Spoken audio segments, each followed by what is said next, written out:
Welcome to Parenthood Bites, the podcast where we explore life as a parent in tech. I'm your host, Chow, and I have over 15 years of experience in tech, and I'm also currently working as a career coach. I'm the proud mother of three incredible boys. In each episode, we have an inspiring guest who will share their remarkable story. You'll find their wisdom and insights both relatable and enriching, because after all, we're all in this parenting journey together. So grab your favorite drink, get cozy, and let's dive into today's episode.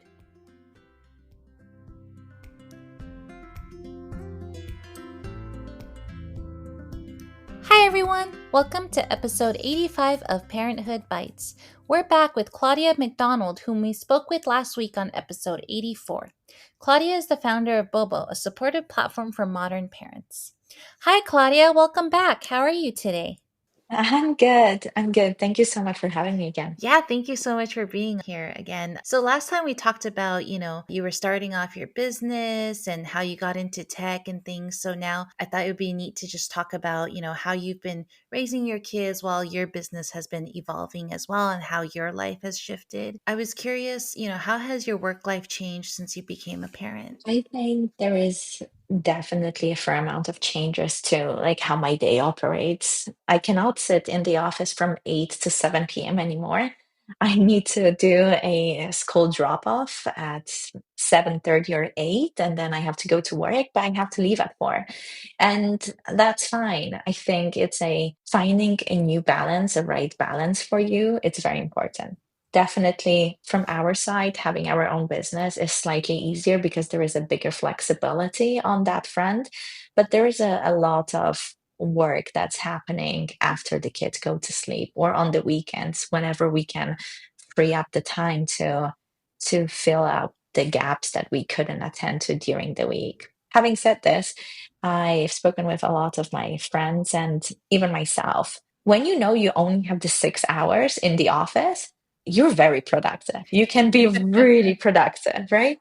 There is no side chit chats, there's no coffees. You're like, okay, I have 6 hours to finish this before pickup, and it's game on. You kind of have to push through.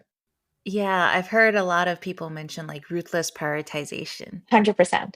Yes. And it sounds like, last time you're talking about like your kids are starting to do a lot of activities and things like that. So it sounds like you have a lot on your plate throughout the day. How do you balance that? Very, very much so. In my business, I am in charge of all the creative aspects of the platform marketing and sales, etc. So I tend to prioritize the things that require me in the office on my laptop to the day that I am actually in the office, and then responding to all light emails or responding to Slack messages or whatever it is, doing social media research, etc., while I'm in transit or while I am dropped off my kids to gymnastics and now I have an hour to sit in the lobby type of thing.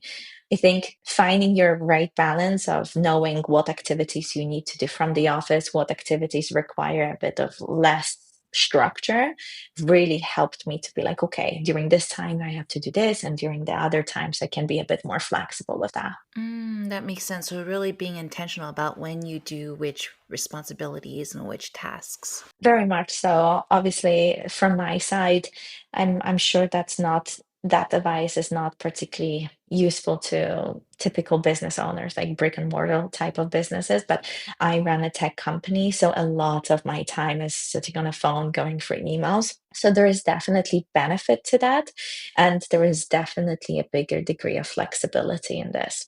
Yeah. So what has been your biggest struggle or challenge being a parent in tech? Being a parent in tech, particularly, trying to explain to my kids that we sit on our phones and our laptops for work, not for pleasure. Uh, my kids are big enough to, understand that there is, YouTube Kids or Netflix or whatever it is. Like we obviously are struggling as parents to show them that, we are doing it for work. This is not for our pleasure. So we do have to have a very strict boundaries at home and how much of phone or laptop utilization we actually show them. We are trying to be very diligent about it. But at the same time, it is challenging because we have to have our phones all the time on. We do have to have our laptops on at the table from time to time. So navigating that was definitely a bit of a challenge for us, especially as our kids were growing and learning more about it. But we're trying to be strict about how much screen time we're giving them, what type of screen time we're giving them. But definitely, it's a often and frequent conversation at my household.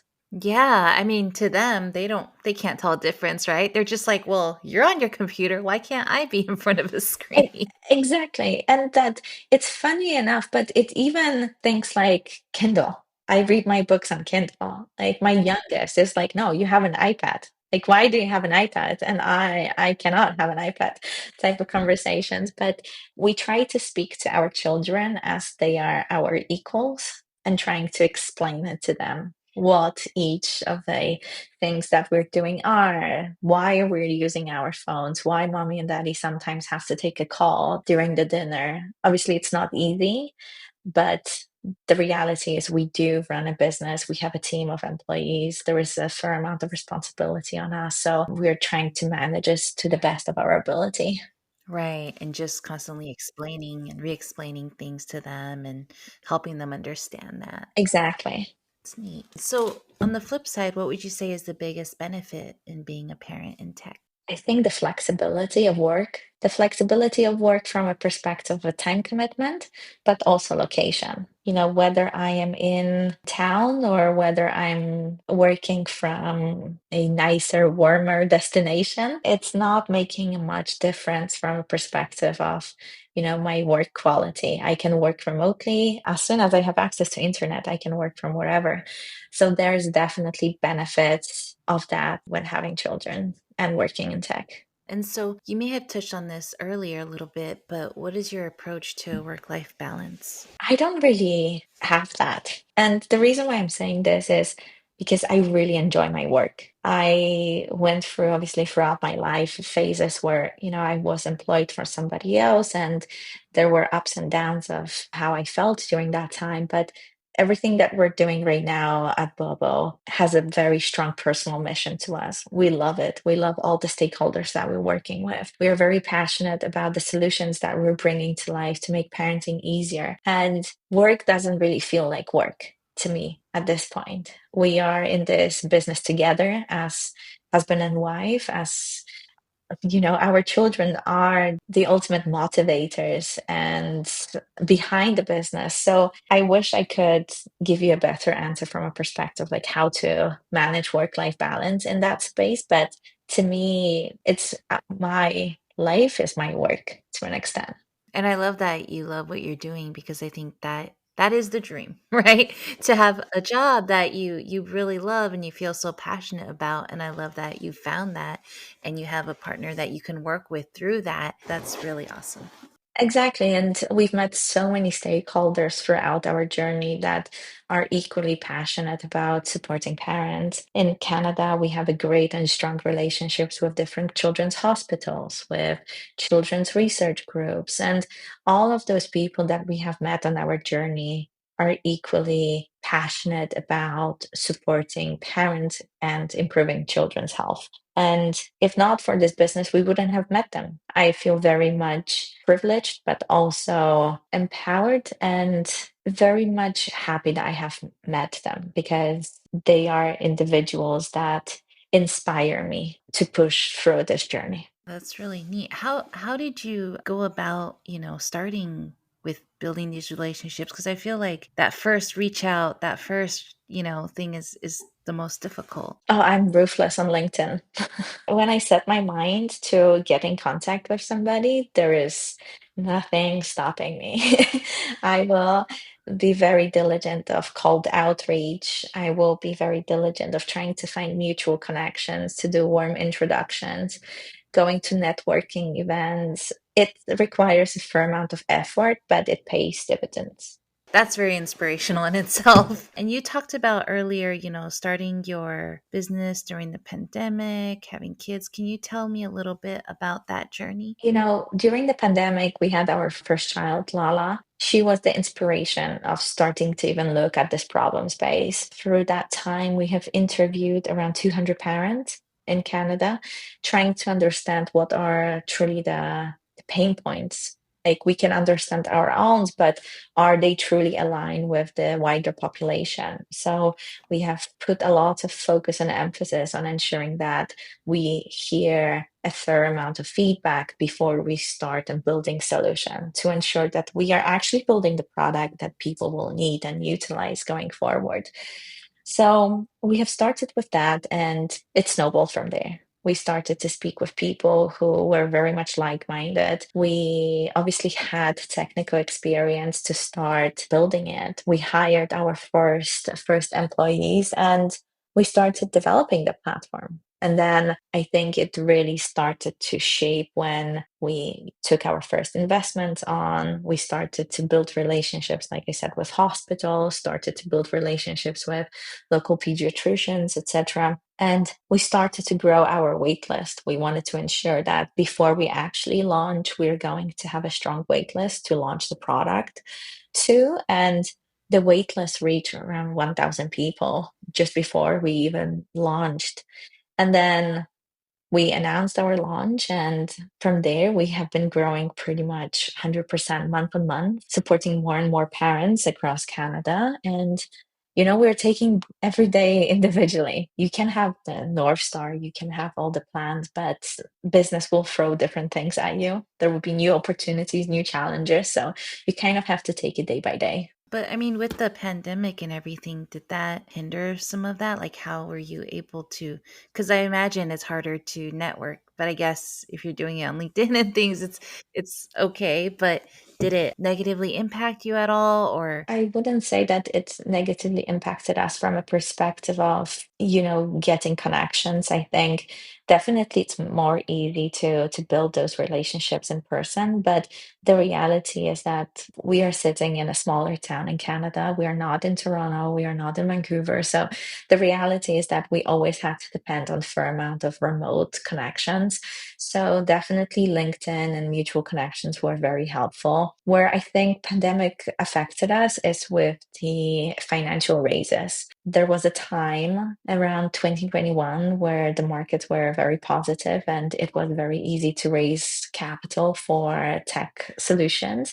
And after pandemic, that kind of stopped. The dynamics are different now. It's much more difficult to go the VC route, much more difficult to raise capital. So there is definitely dynamics that have shifted post pandemic, but from a perspective of connections or product building, I don't think that really made much difference. yeah, I'm always curious as to, how people navigated the pandemic with young kids, with businesses and things. So, did you have any childcare for your newborn at that time, or were you also taking care of? So I was pregnant during pandemic. So it was very isolating and challenging time, but there was one benefit to it. I think I would have struggled more with pregnancy and the limitations that I had because of pregnancy, but the reality was everybody else was locked down at home. So it's not like, I couldn't go out. I couldn't, where my friends were going out. I couldn't do a lot of different things and everybody else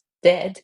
The reality is everybody was kind of forced to stay at home. So there was this weird dynamic where actually I felt like I'm not missing out on that much with that space. And once my child was born and we finished my maternity leave, we moved to the UK.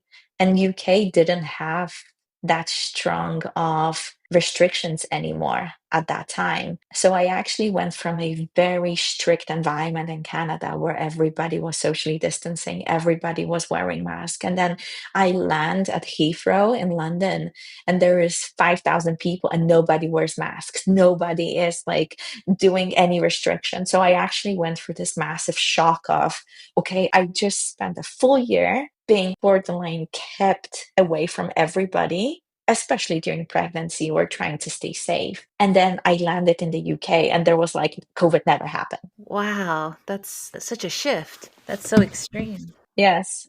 So then when you were in the UK and like, your child was a baby at that time, Mhm. so was it easier to then get childcare because they weren't as locked down? We didn't have a childcare in the UK. Unfortunately, childcare in the UK was £100 per day per child. So I'm not sure how much it is in US dollars, but I think It's a it's lot. yeah, it's a lot. So the reality was that when I had my second kid, having two kids in daycare, that would be £200 per day. So we decided that we didn't want to do it. So I was working remotely around my children. And then we decided to move to Germany. So that's where the third move came to place. And in Germany, we felt like we were actually very well supported. Germany was very good. We were receiving quite a lot of support from the government. We received a fair amount of spots for daycare. So it was actually a very pleasant experience living in Germany with little children. That's great to hear. But before you moved there, how did you work and take care of the two young kids? Anytime I had a call, I would just take a call with a newborn on my lap and a toddler playing around. And whenever I had to put them on for a nap, I had to take a little break. And then I was doing a fair amount of work evening times. I was very fortunate that my employer at that time was very flexible around those arrangements. We had very transparent conversations about what I can do, when I can be available, etc. But I was fortunate enough that I was working for an individual who basically was performance managing me based on results rather than the actual time that I was sitting in the front of the desk. I think this is having that shrewd dialogue with your line manager or your employer, and in the times when you're trying to navigate that shift, it's extremely important. Yeah, and it sounds like they really respected your boundaries as well, because I know it's hard to set They have. boundaries at that time too. They have, but the reality is, I've been always working a lot. I've been always very much career-driven person. So there were times where I was feeding my baby with a bottle in one hand and responding to emails in the other hand. So that's just how I operate. Yeah, you just make it work, right? Yes, I just kind of have to. Yeah, it's amazing. So, the last question I'd like to ask is just what's something you would tell someone who's planning to have kids or something you wish you knew before you became a parent? I would say that it is scary. It's definitely scary, but it's just worth it. And you will make it work. We had those conversations with my husband all the time. There's not a single time in our life that we regretted having children at the time that we had them. It is hard, 100%. It is challenging, can be difficult at times, yes. But ultimately, it is something that fulfills your life and just makes you complete. And that's how we see it. Yeah, that's a great message because I think it's never going to feel ready. We're never going to feel ready, never going to feel like the right time. Exactly. I can fully appreciate that it's very difficult to be like, okay, I'm going to change my life today to very much unknown, but we had a great experience. Awesome. Well, thank you so much for chatting with us again today. And it was Thank great you. hearing about all your experiences. Thank you so much. It was a pleasure being here. Thank you. And I hope you have a great week ahead. Thank you, you too. Thank you.